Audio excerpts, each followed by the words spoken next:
नमस्कार मु प्रकाश दास मु विगत 15 वर्ष है सोलार सेक्टर काम करुच्ची।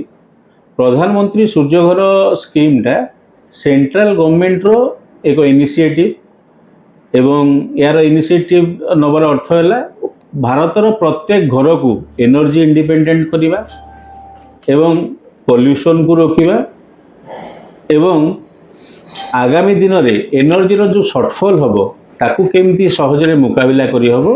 तेणु यहाँ गोटे सेंट्रल गवर्नमेंट इनिशिएटिव जोटा कि भारत में आजिका डेट में बहुत आदृत होउछे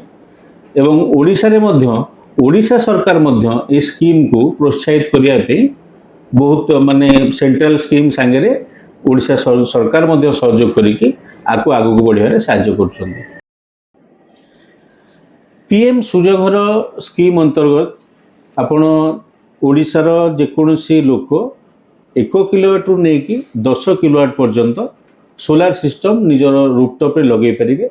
किंतु शर्त है जे तांकर लोड जेतिकी थिबो मनकर जनकर 2 किलोवाट रो लोड थिबो से 2 किलोवाट रो पीएम सूर्यघर पे एलिजिबल, जार 5 किलोवाट थिबो से 5 किलोवाट पे एलिजिबल, 5 किलोवाट जार थिबो से 3 किलोवाट मध्ये लगे पारिबे। कारण आमर सीडी बा करेंट डिमांड जहाँ थी आम तारू कम लगे पारिबा बा इक्वाल लगे पारिबा किंतु ताठू अधिका लगे पारिबानी। सो आम 1 किलोवाट रु 10 किलोवाट पर्यंत सोलार सिस्टम आम रूपटॉप रे लगे पारिबा। किंतु एथिरे सरकार जो सब्सिडी देउचंदी सेटा होची maximum up to 3 kilowatt. 1 kilowatt रे सब्सिडी मिलिबो, 2 किलोवाट रे सब्सिडी मिलिबो एवं 3 किलोवाट रे सब्सिडी मिलिबो।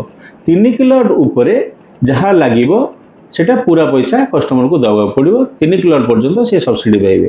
3 किलोवाट रे सेंट्रल गवर्नमेंट रो सब्सिडी 78,000 टंका एवं स्टेट गवर्नमेंट रो सब्सिडी 60,000 टंका एमती मिसिकरी 1,38,000 टंका पर्यंत से माने सब्सिडी